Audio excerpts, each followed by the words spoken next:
কোনো এক সময়ে এক বুড়ো সিংহ ছিল, যে কিনা জঙ্গলের রাজা ছিল। ওর যত বয়স বাড়তে লাগলো, ও ভাবল এবার একটা কর্মচারী রাখবে।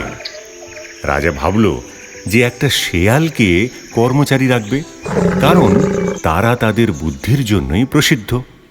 সিংহ নিজের মন্ত্রী হবার প্রস্তাব দেয় শেয়ালকে। যদিও শেয়ালটার ইচ্ছে ছিল না, তাও রাজার প্রস্তাব সে মেনেই নিল। রাজা মন্ত্রীর সব দায়িত্ব শেয়ালকে বুঝিয়ে দিল।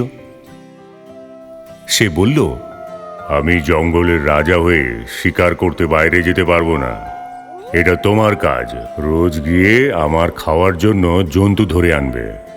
শেয়ালের সামনে কোনো রাস্তা ছিল না, সে তাই শিকার খুঁজতে বেরিয়ে পড়ল। পথে তার সাথে দেখা হয়ে যায় এক গাধার। ওকে দেখি তার মাথায় বুদ্ধি খেলে যায়। ও তখন গাধাকে সিংহের মন্ত্রী হবার প্রস্তাব দেয় আর তাকে সিংহের কাছে নিয়ে যায়। সিংহ তো নিজের গুহায় খাবারের অপেক্ষায় ছিল। যেমনি গাধাটাকে দেখল, গর্জিয়ে তখনই তার উপর ঝাঁপিয়ে পড়ল আর তাকে মেরে ফেলল। চতুর শেয়াল ভাবল, আমি আমার বুদ্ধি প্রয়োগ করে গাধাটাকে সিংহের কাছে এনেছিলাম, তাই ভালো অংশটা আমারই পাওয়া উচিত। যেই সিংহ খাবার খেতে বসলো, শেয়াল তার পাশে গিয়ে বলল, রাজামশাই, আপনাকে খুবই ক্লান্ত দেখাচ্ছে। আপনি খাবার আগে একটু স্নান করে নিচ্ছেন না কেন?